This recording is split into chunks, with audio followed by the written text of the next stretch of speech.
So today we have a brand new TV box by Mecool. This is of course the Mecool KM7. So yes, we have official certified Google Android TV OS version 9. It's powered by the S905Y4 Quad-core chip with the Mali G31. You've got 4 gigs of RAM and 64 gigs of internal storage. You've got dual band Wi-Fi AC with Bluetooth version 5. You have 100 megabyte LAN, built-in Google Assistant and Chromecast. This supports HDMI version 2.1, supports 4K at 60 FPS, supports HDR10, HDR10 Plus. This does also support Dolby digital sound and comes with a Bluetooth remote control. So I'll quickly show you what you get inside the box. We have a user manual, HDMI cable, power supply, a Bluetooth remote control, and you do have the Google Assistant button, so built-in microphone so you can do voice searches, and you've got some shortcuts at the bottom. However, I don't see any shortcuts for Netflix, and nor do I see any shortcuts for Netflix on the box. So that's a hint there already.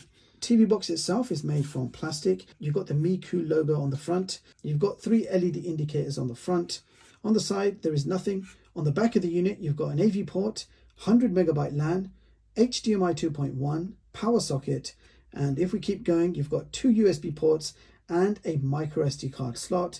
And that brings us back to the front of the unit. So the first thing I'm noticing is there is no USB 3. We only have 2 USB 2 ports and also only 100 megabyte LAN.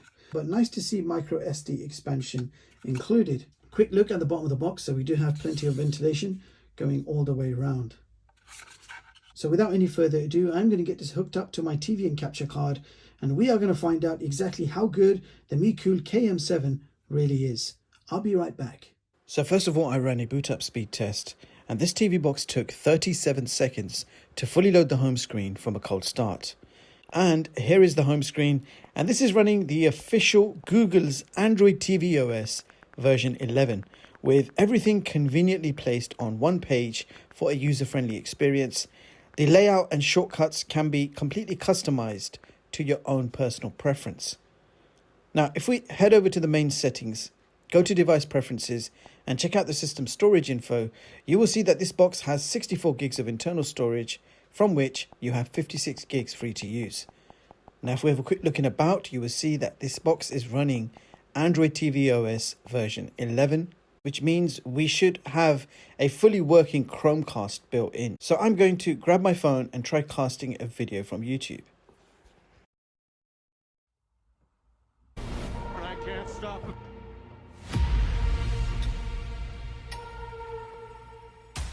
Wow. And I am happy to report back that Chromecast works extremely well. Now, quick look at the system apps. Here are all my favorite apps which got downloaded for me automatically whilst I was setting up the box. So all the apps I use the most, including YouTube, Prime, Disney, Stadia, and of course you get the Android TV version of the Play Store. So apps which are designed to work only on Android TV OS. So it's a limited version of the Play Store, but you can still install APKs as usual. Now, the first app we need to test is AirScreen, which is a free screen mirroring app for iOS devices. And I tested this app with my iPhone 13 Pro, and as you can see, it was quick and easy to connect, and it worked quite well with minimal lag. So iOS screen mirroring working absolutely fine, but there is no native option for Android screen mirroring. So now I'm going to be playing some 4K video samples from a USB drive, and I'll be doing this with the included movie player app. So let's begin with the usual high bitrate jellyfish demo. So the first video, 160 megabits per second, is playing nice and smooth with no issues. And the next few samples are 4K at 60 FPS.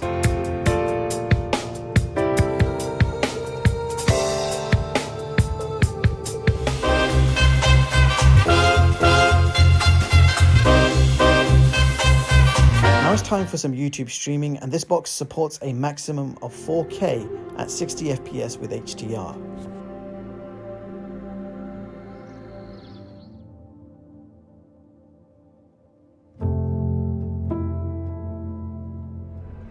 He must have cut the power to the whole city.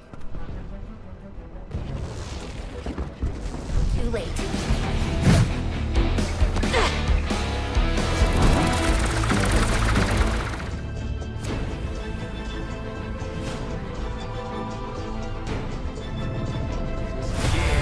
become the world's most wanted criminals. And I'm the only one who can...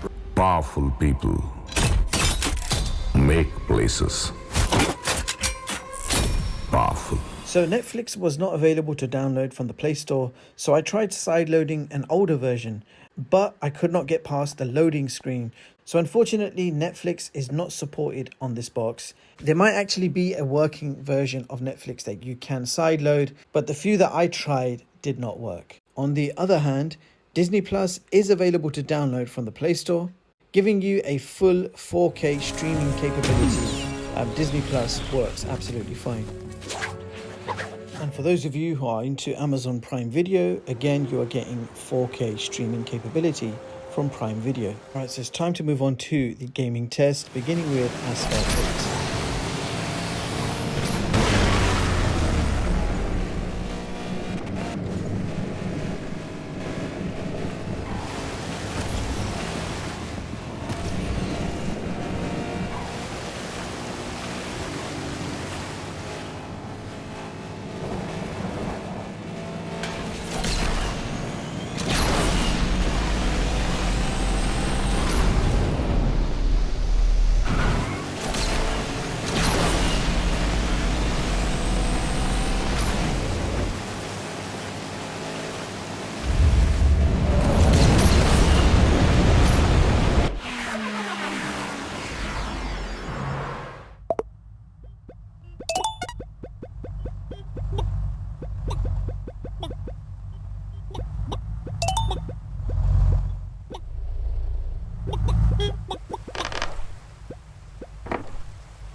For you advanced users, DRM info shows Google Widevine level 1, and here is CPU Z, where you can check out the clock speeds, and you can see we are running the Mali G31. This box is running ATV Android 11 and does not come rooted as standard.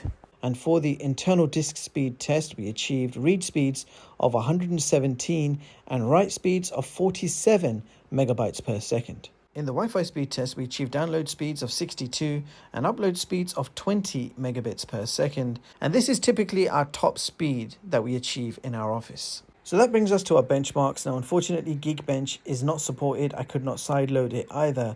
But we have achieved a total AnTuTu score of just over 83K. So let's see how this compares with the others. So here is my top Android TV box chart for 2021, showing you the latest TV boxes and seeing how they compare with each other. And the ranking is based on a rating out of 5. So as you can see, I have ranked the Mecool KM7 at position 24 on this chart with a rating of 4 out of 5. And I will explain my reasoning in the conclusion coming up. Meanwhile, you can view all my charts free of charge online at chigstech.com and read them at your leisure. So there you have it, guys. That was the Mecool KM7, and here are my thoughts. So another official Android TV OS box by Mecool with decent specifications and performance, running Android TV OS version 11. Supports all the usual ATV features such as Google Chromecast, Google Voice Assistant, but you're also getting 4K at 60 FPS streaming with HDR, with microSD expansion and a responsive Bluetooth remote control. But the box was ranked a bit lower than you would expect, and the reason is a few features have been removed from what you expect from a typical Mecool box. So no USB 3 at all, no SBDIF, only 100 megabyte LAN, Netflix totally not supported, and internal storage write speeds were a bit slow, although not noticeable during everyday tasks. However, try copying over some big files or installing some apps, and you will notice that it takes a little longer than you would expect. Other than that, if you can look past those cons, then this might be a decent official Android TV OS box, offering plenty of storage and RAM and a decent overall ATV experience from the S905Y4 chipset. Any questions, do let me know in the comments. Meanwhile, thank you so much for watching, and I'll see you all in the next one. Peace.